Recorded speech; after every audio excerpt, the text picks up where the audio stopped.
الله أكبر الله أكبر الله أكبر الله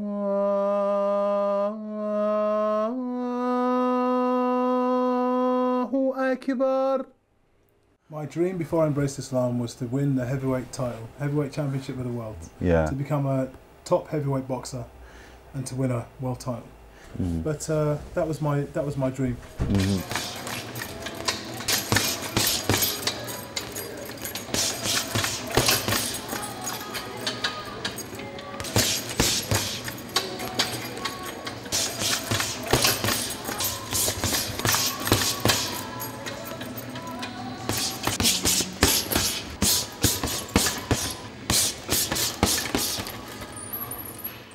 We must make sure we hit our target audience as well. Do you understand what I'm trying to say? Because it's a matter of not trying to wash our Islam down, but at the same time making them understand things in their correct context. Exactly. Do you understand what I'm trying to say? Yeah. So everything needs to be understood in its correct context. And this is one of the big problems we're having now. One of the major problems is people not understanding when certain aspects of Islam are to be applied. I was celebrating my 17th birthday. Of course, as a Muslim, I don't celebrate birthdays, but before Islam, I used to celebrate my birthday. It was my 17th birthday, and everybody was handing me different gifts. Some halal, some haram. Gifts, you know? And there was a young lady there. We called her Fifi. I did not know she was a Muslim. She was from Oman. She gave me a second-hand copy of the Quran. Now think about it. Yeah. Of course it's from Allah to become a Muslim. It's from Allah to get hidayah. But this is how great the hidayah was, how merciful Allah was to me. Mm-hmm. You would never ever give a person a second-hand gift for a birthday. Who does that? Yeah. A gift, no one gives second-hand. This is an insult. Yeah. It's like leaving the price tag on a gift that's cheap and giving it to somebody. In England, we never do that. Yeah. So in England, you would never give anybody. I don't think anybody would give a second-hand present. She gave it to me. And she gave it to me without telling me what it was, without explaining anything to me. She gave it to me almost as if, subhanAllah, when I think back, like she was in a trance. Mm-hmm. You know, like somebody who's sleepwalking. Yeah. Somebody who's walking in their sleep comes up and gives it to you. And I remember taking it from her and thinking, okay, thanks. Yeah. I didn't think anything of it.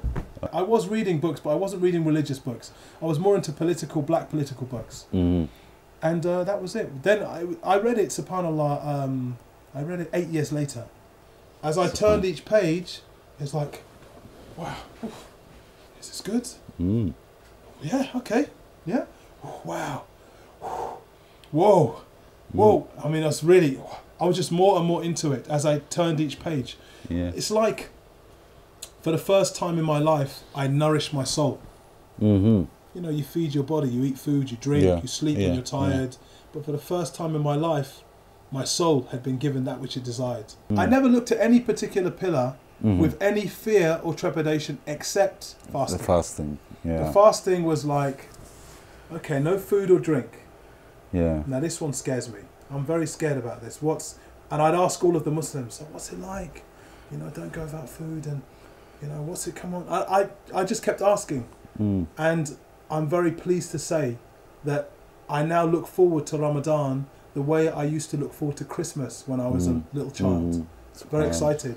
Now we talk about, not long now, 2 weeks to go. Oh man, can't wait. We get really excited. Alhamdulillah. People ask me, what was your religious belief before Islam? And I say, I swung between being an agnostic and being an atheist. Mm-hmm. I say this jokingly. If I had no money, if I was no money, I'm an atheist. There's no God. Yeah. If I had some money, oh, maybe there's a God. All right. Yeah. But I was not religious in the slightest. Mm-hmm. So it was very, very different to now take on board morals and religious beliefs, because my morals were street morals. Yeah. My friends, my gang. You know, that was it. As Allah says in the Quran, the nations that came before you were more powerful than you. But do you find any trace of them on the earth? This really is, I mean, you really need to look at it in terms of historically speaking. Where's the Roman Empire now? Where's Greek civilization now? Yeah. Where is it? Yeah. Where's it gone? It's gone away, hasn't it? Exactly. These empires were more powerful than the so-called empires you see now. Imagine these empires held control over most of the earth. Most of the earth. Yeah. Yet where are they now? Yeah. Yeah. So therefore, why worry about things like this? You know, I don't think those. I really don't see myself as being inferior. I don't look at it like that. I don't have that issue. Myself, remember, you have to understand, I'm a Muslim, but I'm also a black man that embraced Islam. Now, having been black in a society like England, that in itself, if you want to go to the bottom rung of the ladder in Europe or in America, who were at the bottom of the ladder? So this is nothing new for me. Muslims feeling inferior or feeling victimized or not feeling successful, I understand exactly how that feels because I was black. I was black, but my only ideology was my skin. Absolutely. And to be black in the 80s in England, in the 70s in England, you really did feel, you know, wow, doesn't matter how hard I work, what I do, I'm never going to get anywhere. Now, when I became a Muslim, that was lifted from me. That was lifted. That feeling of inferiority, that feeling of weakness was lifted from me. So any Muslim that feels that, they need to go back and look at their religion. No observant Muslim who understands their religion will feel weak at all. Yes, there's, you know, it's unfortunate that Muslims are in Muslim countries that we experience difficulties, but our situation is far better now than when I embraced Islam. When I became a Muslim, like in the early 90s, the Muslim situation then, the Islamic situation was very, very weak. Now look at it. Where are we going to be in 10 years' time, 15 years' time? Inshallah better. Alhamdulillah. There's a saying in England which I love. It says, it's always darkest before the dawn. Absolutely. You heard the saying before? Yeah, we have it in Arabic. It's always darkest before the dawn. Yeah. So alhamdulillah, things will get better inshallah. Things will get better inshallah. We just have to be patient and work hard.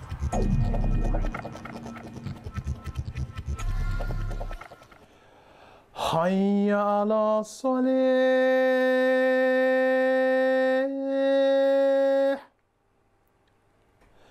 حي على الصلاة.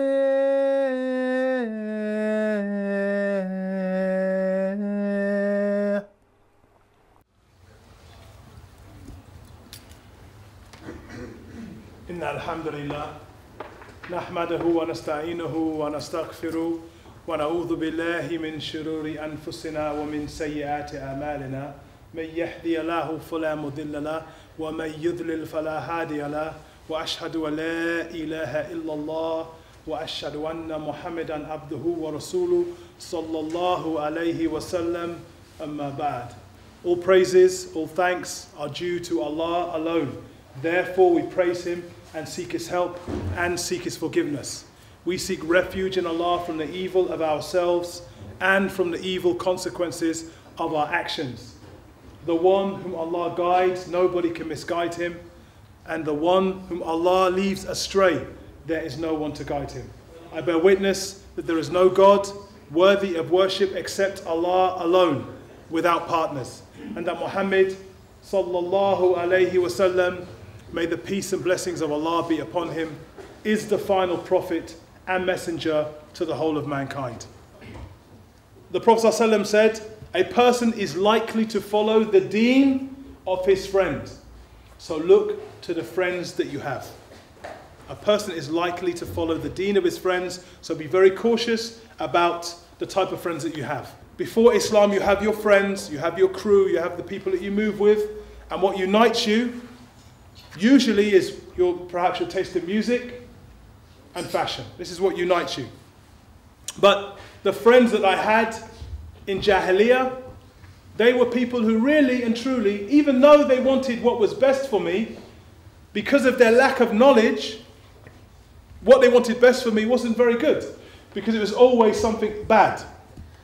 They wanted the best for me, so they would teach me criminal ways to get this and criminal ways to do that. This is unfortunate because they had no knowledge of life and what way I should lead my life. And in fact, many of the fitnas and troubles I found myself in before I became a Muslim was a direct result of my friendships.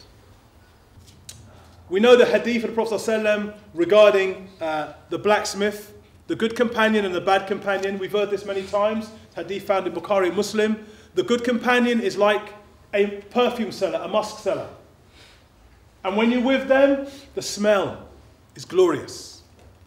The bad companion is like a blacksmith. You know, it works with the metal, banging away. Bellows of hot smoke, water.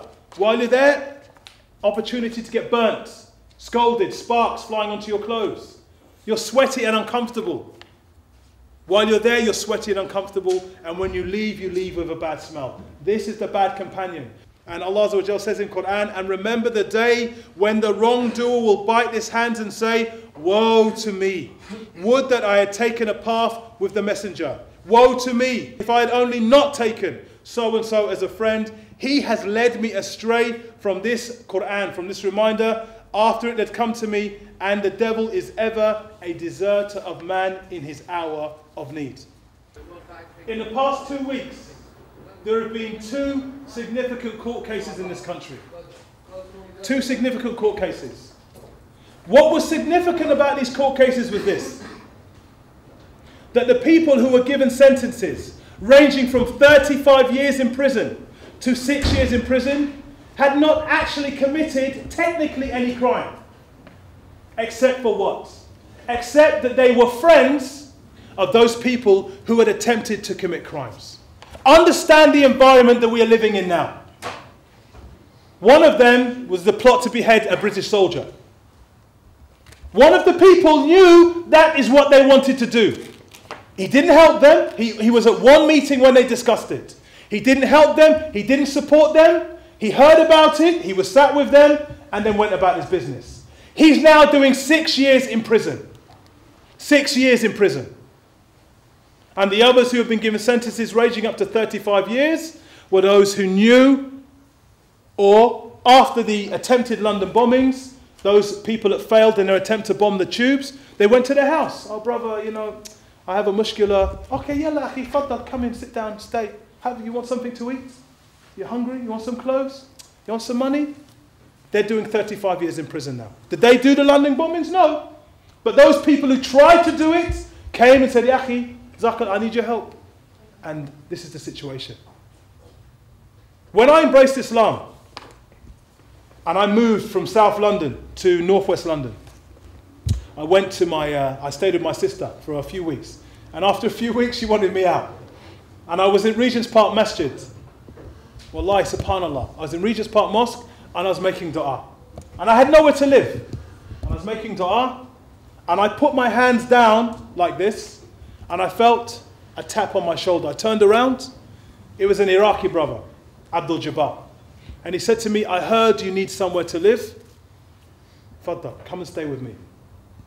Now, I would just come from Jahiliyyah. So astaghfirullah, the first thing I thought was, he's Qawmalut. I'd been a Muslim a few weeks. I thought maybe he's gay. You know, they'd been on the deen a couple of weeks. But then, alhamdulillah, he said to me, don't be shy. Don't be scared. Don't be embarrassed. So alhamdulillah, I went to stay with this brother and Jazakallah khair, he helped me and taught me and gave me a really good grounding in my deen. And from his house, I met my wife and we went and got married. That was then, this is now. The times have changed, brothers. Do not sit with those people. I'm advising you. This day I'm advising you. If you know somebody that believes this country is harb, a place of war, don't sit with them. Don't invite them to your homes and do not go to their homes. I'm advising you. Do not sit with them, do not go to their homes and do not invite them into your homes. I've advised you. I've made it clear to you. Anybody that holds these particular views, they are not your friends. They are not your friends. They're not your friends. Subhanallah, how far is Allah from all imperfection? La ilaha illallah. There is none worthy of worship except Allah alone without partners. La hawla wa la quwwata illa billah. There is no power or ability except by the will of Allah. Astaghfirullah, astaghfirullah. Qul huwa Allahu ahad. Allahu samad. Lam yalid wa lam yulad. Wa lam yaqul lahu kufuwan ahad. Allahu Akbar.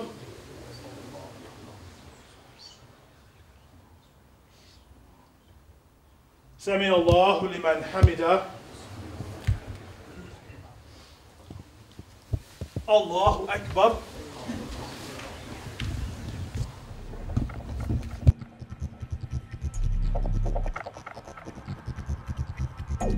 I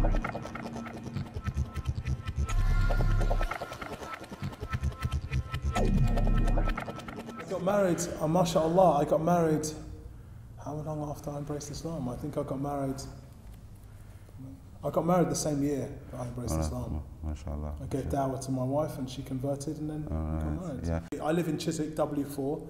I moved here 14 years ago. When I came, there was nowhere for Jummah prayer. Mm-hmm. We had a very small basement where we did our dhuhr and our other prayers. And alhamdulillah, I spoke to some people of knowledge and asked, can we start Jummah prayer? Can we do it in English? Mm-hmm. And how many people do we need to do Jummah prayer? So they said, it doesn't matter, the numbers, it doesn't matter, it could be 2 of you, could be 4 of you, and yes, you can do the khutbah in English. So I began the khutbah, giving khutbahs. This was, like I say, 14 years ago. In those days there was no internet, so we couldn't even download the khutbahs. Now we can. It's very fortunate now, alhamdulillah. And the building is actually called an age concern building. It's for old people. They come here and do their activities. I was very fortunate, by Allah's mercy. It's just been refurbished. I spoke to Jean, who manages the building, and said, look, I remember coming at the time, because you imagine 3 years ago, the heat on Muslims was very hot. Yeah. It's hot now, but it was very hot then as well. And I went and I came and I said, excuse me, we'd like to hire your hall for religious ceremonies. And I'd already tried somewhere else in Chiswick, and they told me to come along. So I went along there, and then when they found out I was a Muslim, it was for Muslims. Imagine I said for Muslims, they said it's not available. I said, wait. I said, I've not even told you what day we want to come. Yeah. So they said it's not available. When they found out we were Muslims, said no, it's not available. I said, we've not even said the day. He said, oh no. He was very embarrassed. Because he said no before he even knew when we wanted it. Yeah. So I came here and I was, alhamdulillah, I'm very nervous, but Allah made it easy for us, and she was very happy and very nice to us. And we hire it from 12:30 to 2 o'clock every Friday. And as you see, mashallah, brothers from the local area who work in the business parks and work locally and live locally, they come and pray with us. Brother donated the mats, the prayer mats, and this is it. This is our place for Jummah. Subhanallah. Alhamdulillah, it's a real ni'mah, it's a real blessing. We're very fortunate, alhamdulillah, to have Jummah prayer. Yeah. If we didn't have this hall, we'd have no Jummah. So we ask Allah to bless it, protect it, and to give us better as well, inshallah. But we're very happy here. أشهد أن لا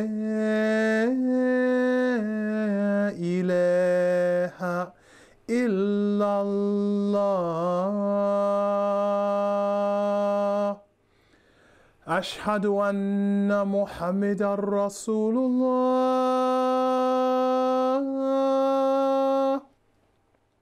I don't think people know what Islam is at all.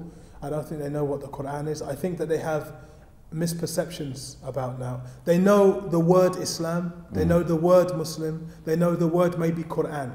But what Islam, what Muslims and what it stands for, no, they do not know. And it's our job to educate people. But they do not know. They do not know. This is one of the major hurdles. In fact, now you have non-Muslims telling everybody what Islam is. Yeah, this is absolutely. why, in the media, you have non-Muslims, so-called experts, telling people what Islam is, and it's our job to tell them ourselves.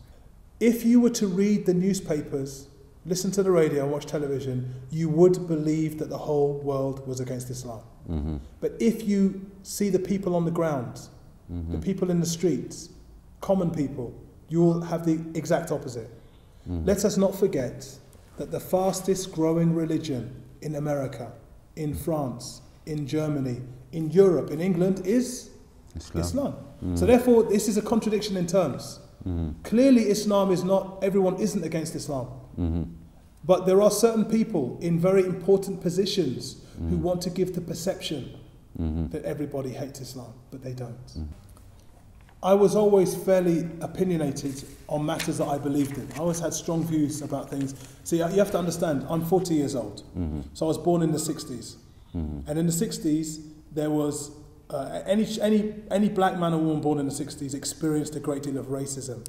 So matters of race were a very strong thing for me. Matters of justice, it just leads on to that. Matters of justice and equality and fairness, this is something that any black person born in the 60s or earlier feels very strongly about. They feel very strongly about it because they experienced injustice. So it's just subhanallah. When you go out and do your dawah, you just need to be very cautious and very careful about your dawah. See, I've always been very strict about my methods that I do dawah. When I do my dawah table, for instance, which you'll see inshallah, I don't stop people, I don't approach people. This is very important because I don't want to encroach upon their freedom or give them a hard time. I just sit and I wait for them to come to me. There's been other things like Beslan. I was doing my dawah table after the Beslan massacre in Russia. I did it that Saturday. After 7/7 I did my dawah table. After the teddy bear incident in Sudan I did my dawah table. And tomorrow, after this Sharia law statement by the Archbishop of Canterbury, I'll be doing my dawah table inshallah. So it's just a question of making dua to Allah and having tawakkul, having trust in Allah and doing your dawah. You know, subhanallah, this hadith of the Prophet ﷺ, if the whole of mankind and jinn were to come together to harm you, and Allah had not written it, they could not harm you. And if the whole of mankind and jinn were to come together to support you, to aid you, and Allah had not written it, they could not aid you. The pens have been lifted and the ink is dried. So we need to be very careful about being scared because of what's happened in the news, and being very nervous or trying to change the message of Islam to suit the environment. You know, we have to be wise but tell the truth. حي على الفلاح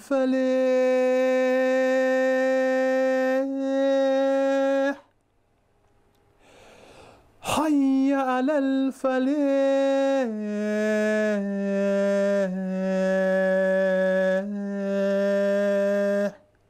Well, basically in this country, personal training is widespread.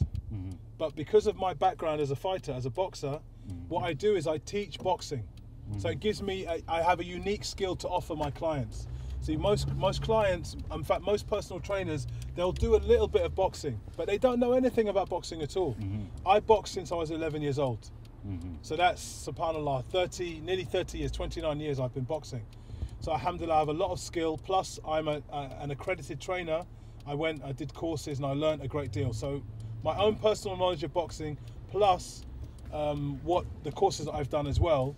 So I'm a personal boxing trainer, which is very different from being a personal trainer. Personal trainers, all they do is teach you how to do press-ups and sit-ups and general exercises. But as a personal boxing trainer, I teach my clients how to box and how to be fighters. And that's what's given me a unique niche, and I've been able to carve out a nice little market for myself. Alhamdulillah. I love teaching boxing. It's a great skill. It's alhamdulillah. Boxing there's so much more to boxing than just people hitting each other in the face.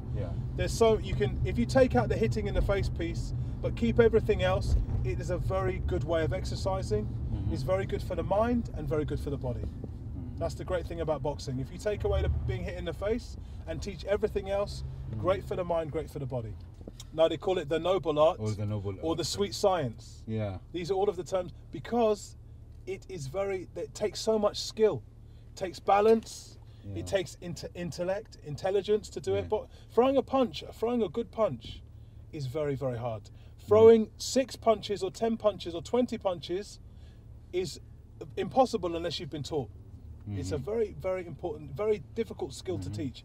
And because of the way the body needs to move and all of the angles and all of the balance and the breathing, this is why they call it the sweet science or the noble art of boxing. Because it's a very difficult skill to learn. That's why it got this very famous name. It's actually started as a gentleman's sport, believe it or not. Allahu Akbar, Allahu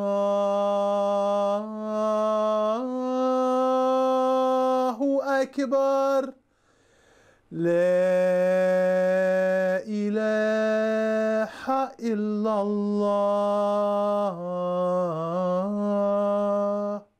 Yes, I've studied with many sheikhs, alhamdulillah.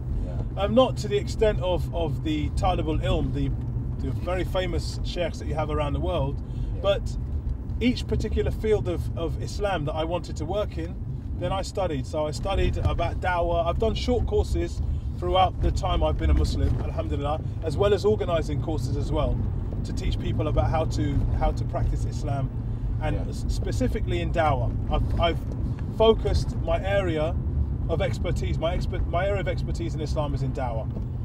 Because this is an area that you don't need to be very knowledgeable, Yeah. but there's a great deal of work for you to do. So you don't need to be a scholar to give dawah, but at the same time, there's a lot of work that needs to be done in that particular area. Yes. Everything from oratory, how to to convey the voice, understanding the use of the voice, how important that is. Yeah. That's one thing.